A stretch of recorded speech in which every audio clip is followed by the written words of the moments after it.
मृत्यूच्या दाढेतून सुखरूप वाचलेल्या हमदानची उपमुख्यमंत्री एकनाथ शिंदे यांनी घेतली भेट. ठाण्याच्या ज्युपिटर रुग्णालयात जाऊन शिंदेंनी चिमुकल्या हमदानची घेतली भेट. हमदानच्या पालकांनी मानले उपमुख्यमंत्री एकनाथ शिंदे यांचे आभार. दैव बलवत्तर म्हणून सुखरूप वाचलेल्या 2 वर्षाच्या हमदान मोहम्मद या 2 वर्षाच्या चिमुकल्याची काल उपमुख्यमंत्री एकनाथ शिंदे यांनी ठाण्यातील ज्युपिटर रुग्णालयात जाऊन भेट घेतली. यावेळी त्यांनी लहानग्या हमदानच्या तब्येतीची आस्थेने विचारपूस केली. यावेळी त्याच्या कुटुंबियांनी उपमुख्यमंत्री शिंदे यांचे साश्रू नयनांनी आभार मानले. ठाण्यातील राबोडी येथे राहणारा हमदान हा 2 दिवसांपूर्वी आपल्या आजीकडे आला होता. तिथून पुन्हा घरी जाताना रिक्षाचालक असलेले त्याचे वडील गुफूर मोहम्मद त्यांनी त्याला ठाणे पूर्वेकडून पश्चिमेकडे जाणाऱ्या ज्ञानसाधना महाविद्यालयाजवळील अंडरपास पाशी बोलवले.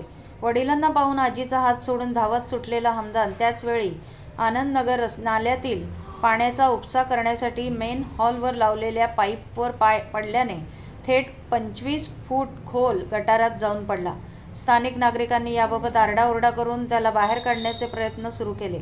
यावेळी त्यांनी तत्काळ शिवसेनेचे माजी नगरसेवक विकास रेपाळे, माजी नगरसेविका नम्रता भोसले जाधव यांना तिथे पाचारण केले. त्यांनी तत्काळ आपत्ती व्यवस्थापन यंत्रणांना बोलावून अथक प्रयत्न करून हमदानला बाहेर काढले.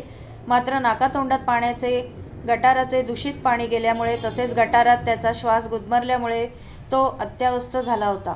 त्यावेळी तत्काळ त्याला ठाण्यातील सिव्हिल रुग्णालयात उपचारासाठी दाखल करण्यात आले.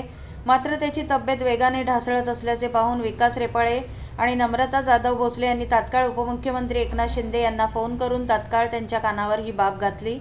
त्याचवेळी क्षणाचाही विलंब न लावता त्यांनी हमदानला पुढील उपचारासाठी ठाण्यातील ज्युपिटर रुग्णालयात दाखल करायला सांगितले. तसेच रुग्णालयातील डॉक्टरांना फोन करून त्याला वाचवण्यासाठी सर्वार्थाने प्रयत्न करावे यासाठी विनंती केली. डॉक्टरांनी शर्तीने प्रयत्न केल्याने आणि खासगी रुग्णालयात वेळेवर चांगले उपचार मिळाल्याने हमदानचा जीव वाचला.